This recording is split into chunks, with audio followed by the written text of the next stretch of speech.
Shalom Bapak Ibu Jemaat yang dikasihi Tuhan. Malam ini kita berjumpa lagi dalam CK7 Online Bible Study.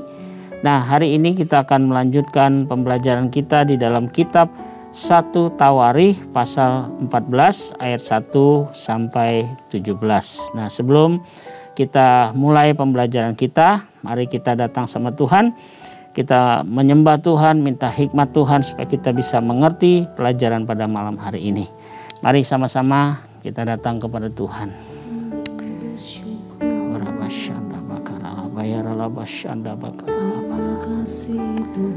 Oh, terima kasih, terima kasih. Oh, kami bersyukur. Terima kasih buat kasih setiamu Tuhan. Haleluya. Oh, terima kasih Tuhan, terima kasih. Ori biar apa syanda bakara bayar bayar masih. Haleluya, haleluya. Hatiku tenang berada dekatmu. Kaulah jawaban hidupku. Hatiku tenang berada dekatmu. Kau yang pelihara hidupku.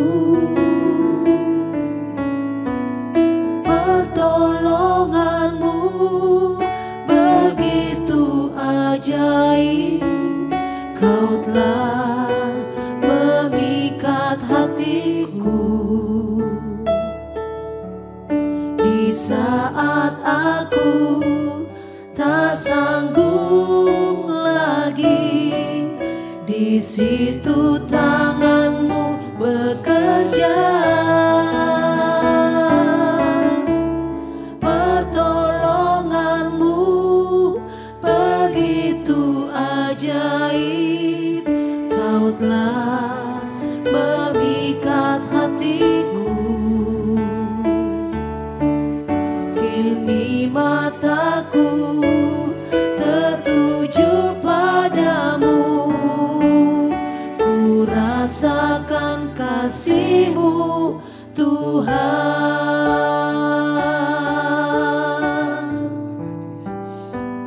Katakan hatiku tenang. Hatiku tenang berada dekatmu. Kaulah jawaban hidupku. Hatiku tenang berada dekatmu. Kau yang pelihara hidupku. Pertolonganmu begitu ajaib. Kau telah memikat hatiku. Di saat aku tak sanggup lagi, di situ tanganmu bekerja. Pertolonganmu begitu ajaib. Kau telah memikat hatiku. Kini mataku tertuju padamu. Ku rasa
tertuju padamu.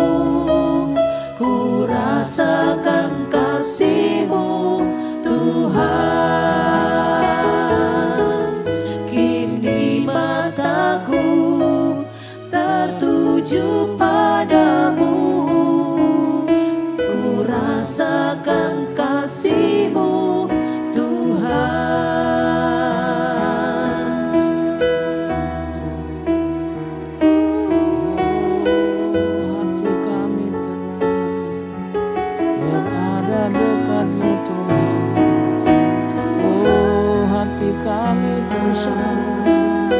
sebab Engkau penolong kami.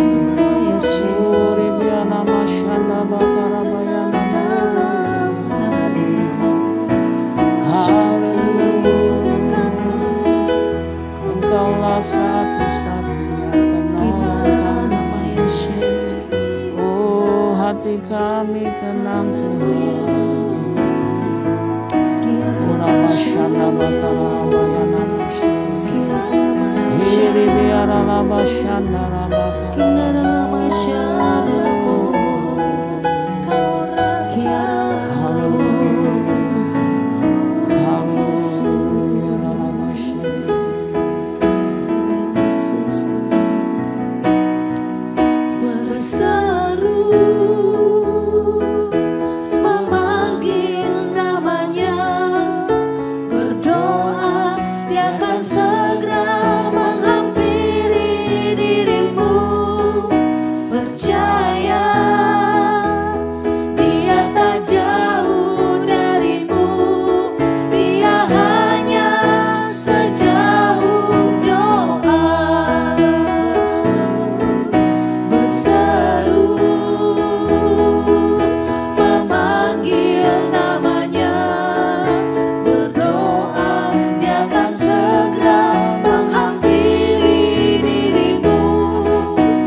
Kami bersyukur punya Allah yang dekat seperti Engkau Tuhan.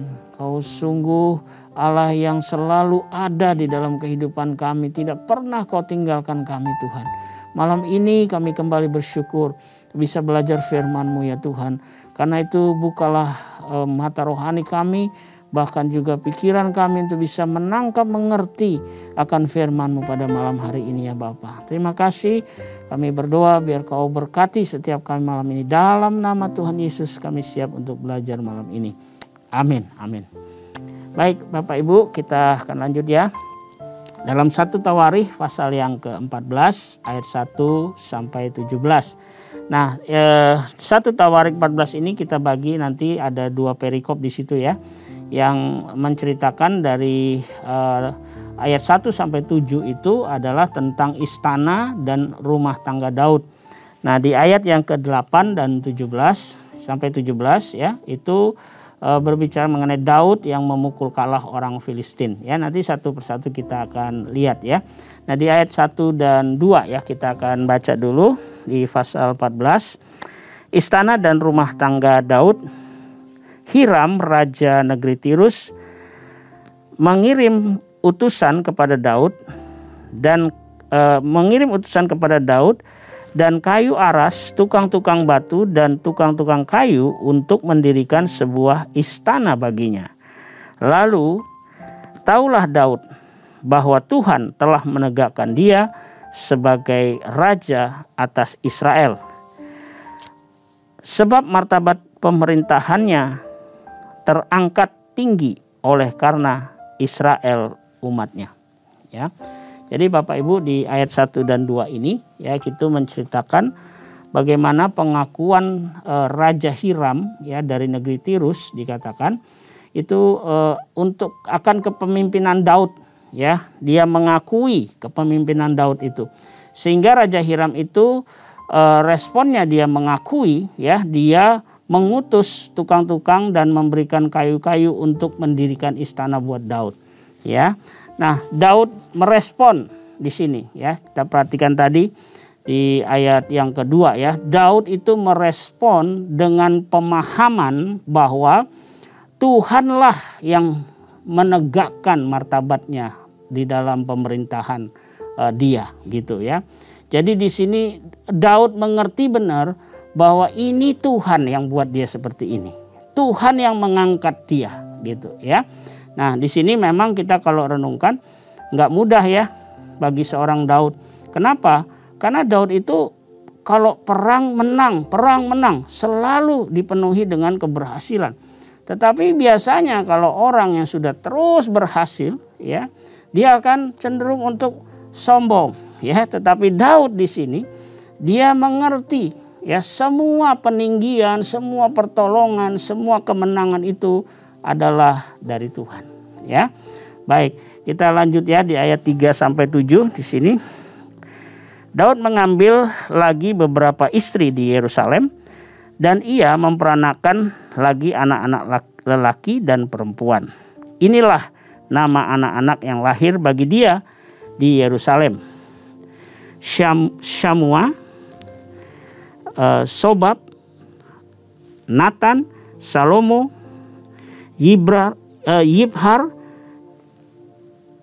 Elisina, Elpelet, Nogah, Nefrek, Yafin, Elisama, Biada, dan Elifelet. Ya. Nah, Bapak Ibu, di sini kita coba lihat ya. Saya mesti jelaskan di sini supaya kita jangan salah tangkap ya. Di ayat 3 sampai 7 itu, di sini dikatakan tadi Daud mengambil lagi beberapa istri di Yerusalem, ya, dan ia memperanakan lagi anak-anak laki dan perempuan di sana, ya. Waktu di Hebron itu ada lahir 6 anak baginya, ya. Nah, ini adalah sebuah keluarga besar ya, Bapak Ibu. Nah, tetapi kita harus jelasin nih di sini ya, mengapa Allah itu mengizinkan praktek poligami dalam Perjanjian Lama, ya. Nah, Alkitab memang secara spesifik ya tidak menyatakan alasannya, ya. Tetapi ada beberapa faktor kunci yang kita perlu pertimbangkan di sini, ya. Yang pertama, kenapa Tuhan mengizinkan itu ya? Maksudnya membiarkan itu praktek poligami itu, ya. Karena dulu jumlah perempuan itu lebih banyak daripada laki-laki di dalam dunia ini, ya. Nah, statistik sekarang juga itu menunjukkan bahwa kira-kira 50% dari populasi dunia adalah perempuan, dengan laki-laki 49,5%. Ya. Nah, apalagi dengan adanya peperangan begitu ya, kematian yang luar biasa tinggi berakibat pada perbedaan persentase yang lebih besar antara perempuan dan laki-laki. Ya. Nah, faktor yang kedua, ya, sistem masyarakat patriarki dulu itu menempatkan perempuan itu yang tidak menikah itu sangat sulit untuk mencukupi kebutuhan diri sendiri. Ya, mereka sangat bergantung sekali kepada ayah, saudara laki-lakinya, dan suami mereka untuk menyediakan kebutuhan hidup, ya. Dan juga sebagai perlindungan begitu, ya. Perempuan itu tidak menikah seringkali diperlakukan sebagai, maaf dalam tanda kutip, pelacur atau budak, ya. Karena itu Allah mengizinkan atau terpaksa merelakan poligami guna melindungi kaum perempuan supaya tetap dinafkahi dan beroleh perlindungan pada waktu itu, ya. Memang sih sesuatu yang ideal hidup dalam rumah tangga itu kan poligami, ya. Tapi masih jauh lebih baik daripada jatuh kepada opsi yang lain seperti pelacuran, perbudakan atau kelaparan, begitu, ya. Yang faktor yang ketiga, ya, yang kita perlu pertimbangkan adalah waktu itu meskipun cara ini salah, ya, tetapi praktek poligami zaman dulu dianggap solusi untuk pertambahan jumlah penduduk suatu bangsa atau perintah, ya, sebuah perintah beranak cucu dan bertambah banyak penuhilah bumi, ya. Nah, seperti perintah Tuhan itu. Jadi meskipun cara ini salah, tetapi pada zaman dulu ini dianggap sebuah solusi, gitu. Nah, poligami masa kini ini apa? Ketika sekelompok orang itu mengizinkan poligami, Alkitab mengajukan justru monogami sebagai rencana yang paling sesuai dengan pernikahan yang ideal bagi Allah, ya. Nah, kehendak Allah adalah satu laki-laki dengan satu perempuan sebenarnya, ya. Kisah hidup orang-orang yang berpoligami ini justru bermasalah, ya. Yang punya banyak istri justru menyebabkan banyak masalah. Nah, hal ini dilihat dengan jelas dalam kehidupan Salomo. Kalau kita mau lihat di dalam Perjanjian Lama, ya. Ada masalah dengan Salomo karena dia banyak sekali istrinya, ya. Nah, standar pemimpin rohani dan umat Kristus hari-hari ini harusnya suami itu dari seorang istri. Tujuannya adalah pemulihan pernikahan sesuai dengan rencana Allah yang semula, ya. Jadi meskipun tidak ideal, poligami pada waktu itu adalah solusi sementara di dalam Perjanjian Lama, ya. Jadi Bapak Ibu perhatikan di sini, bukan Allah mengizinkan, bukan Allah setuju, bukan itu satu yang benar, tetapi Allah membiarkan karena waktu itu merupakan solusi, ya. Nah, ayat yang ke-8 sampai 17 di situ, ya, kita belajar nanti kalau saudara baca, ya, ini Daud itu memukul kalah orang Filistin.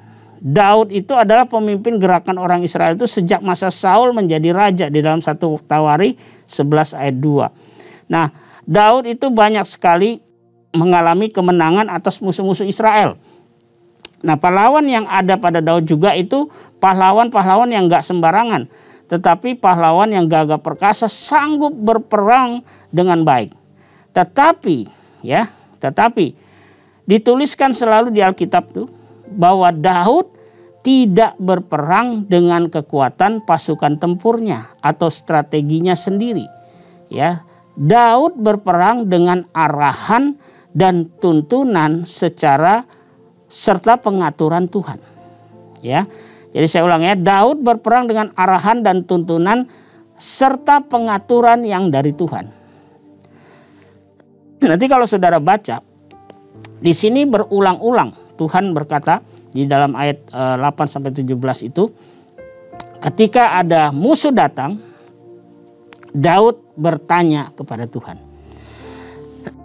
Jadi di sini saudara, kita belajar bahwa Daud itu sangat tergantung dengan Tuhan. Walaupun notabene dia punya pahlawan-pahlawan yang gagah perkasa, sanggup berperang dengan baik, ya, sangat cakap untuk berperang gitu, ya, sanggup untuk melawan siapapun gitu loh. Artinya dia kuat sekali pasukannya. Tetapi Daud tetap bertanya kepada Tuhan dalam setiap keputusan yang mau diambil, ya. Daud selalu bertanya kepada Tuhan. Nah, apa yang bisa kita belajar dari Daud di sini, Bapak Ibu? Ya, sikap Daud yang kepada Allah inilah yang perlu kita teladani. Ya, yang pertama, Daud itu sangat bergantung kepada Allah, walaupun ya notabene dia sudah banyak melihat bahwa dia mampu berjuang di dalam peperangan dan Tuhan mengasihi dia menang. Tapi dia tidak menganggap itu sebagai suatu kemampuan dia, tetapi dia percaya itu adalah karena Tuhan. Ya, nah apa yang dalam rencana untuk mengambil keputusan, ya kalau kita hari-hari ini waktu kita perlu mengambil keputusan, menyusun strategi bisnis, usaha kita mungkin, ya, adakah kita bertanya sama Tuhan, ya? Walaupun kita merasa kita sudah ada hitungan mungkin, ya, mungkin orang-orang ada Bapak Ibu yang ada dalam dunia usaha bisnis, mungkin secara skill kita bisa hitung, ya, wah ini pasti untung, pasti cuan, pasti kita proyek ini pasti berhasil. Tetapi apakah kita bisa belajar malam ini seperti Daud? Ya, walaupun kita sudah tahu, sudah bisa hitung, tetapi kita tetap bertanya kepada Tuhan. Ini sikap Daud kepada Allah yang perlu kita teladani. Ya, tetapi yang tidak perlu diteladani adalah tadi ya, ngambil beberapa istri. Tadi sudah saya jelaskan ya, ini bukan berarti Tuhan mengizinkan, tapi Tuhan membiarkan dengan alasan-alasan tadi. Ya, banyak dulu perempuan itu ya kaum yang lebih lemah pada waktu itu. Jadi makanya Allah membiarkan itu. Tetapi kembali lagi kita belajar bahwa Tuhan itu ya merancang pernikahan itu satu suami, satu istri. Ya. Jadi saya tegaskan lagi, jangan nanti mengambil ayat ini untuk dipakai untuk dipraktikkan. Tidak boleh ya untuk punya banyak istri. Ingat ya, istri satu aja. Ya, suami juga satu aja. Ya, tidak boleh kita meniru hal yang di perjanjian lama ini, karena itu peraturan dulu ya. Tapi sekarang dalam perjanjian baru jelas-jelas Rasul Paulus berkata bahwa pernikahan itu melambangkan hubungan Kristus dan jemaatnya. Jadi hubungan yang spesial ini tidak boleh dirusak ya dengan hal-hal yang tadi Daud lakukan. Itu yang tidak boleh kita tiru Bapak Ibu ya.